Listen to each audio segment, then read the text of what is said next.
5 gjërat që nuk t'i thon askush për lindjen. Lindja është një nga përvojat më të fuqishme që një grua përjeton. Por përtes asaj që lexon në libra apo dëgjon në kurset përgatitore, ka disa gjëra që nuk t'i thot askush.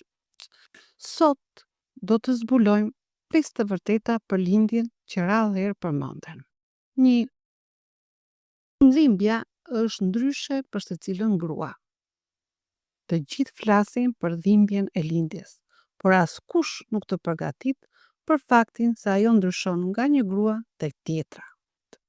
Disa e përshkruajnë si një dhimbje të fortë, të vazhdueshme. Të tjera si një valë që vjen e ikën. Ka gra që e përballojnë me qetësi dhe të tjera që ndjehen të rënuara emocionalisht. A nuk ka mënyrë të saktë apo të gabuar për ta përjetuar ata? 2. Mund të mos jetë as pak se e kishit menduar. Mund të kesh planifikuar një lindje natyrale, në ujë, me drita të buta dhe muzikë relaksuese. Por realiteti mund të surprizoj me komplikime, ndërhyrje mjekësore apo emocione që nuk i kishe planifikuar. Dhe kjo është krejtësisht në rregull. 3.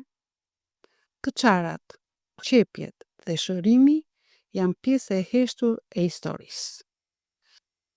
Askush nuk të flet për pasojat fizike që vijnë pas lindjes.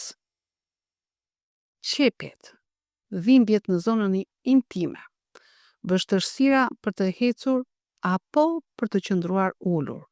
Shërimi mund të zgjasë ditë, ndonjëherë javë, kërkon kujdes e durim. 4. Pas lindjes mund të mos ndjehesh menjëherë lidhje me foshnjën.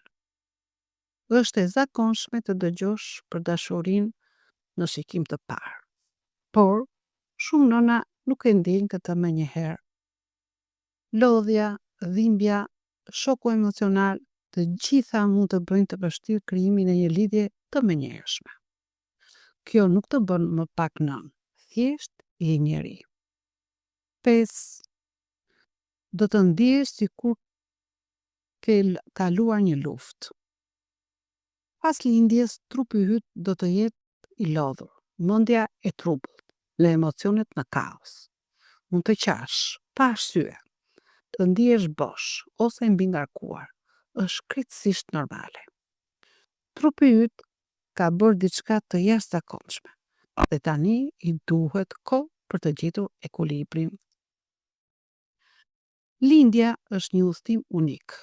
Askush nuk mund të përgatisë plotësisht për të. Por, duke e njohur të vërtetën, mund ta përballosh më e qetë dhe më e vetëdijshme. Sepse edhe pse rruga është e vështirë, fundi është më i bukur se gjithçka tjetër në botë.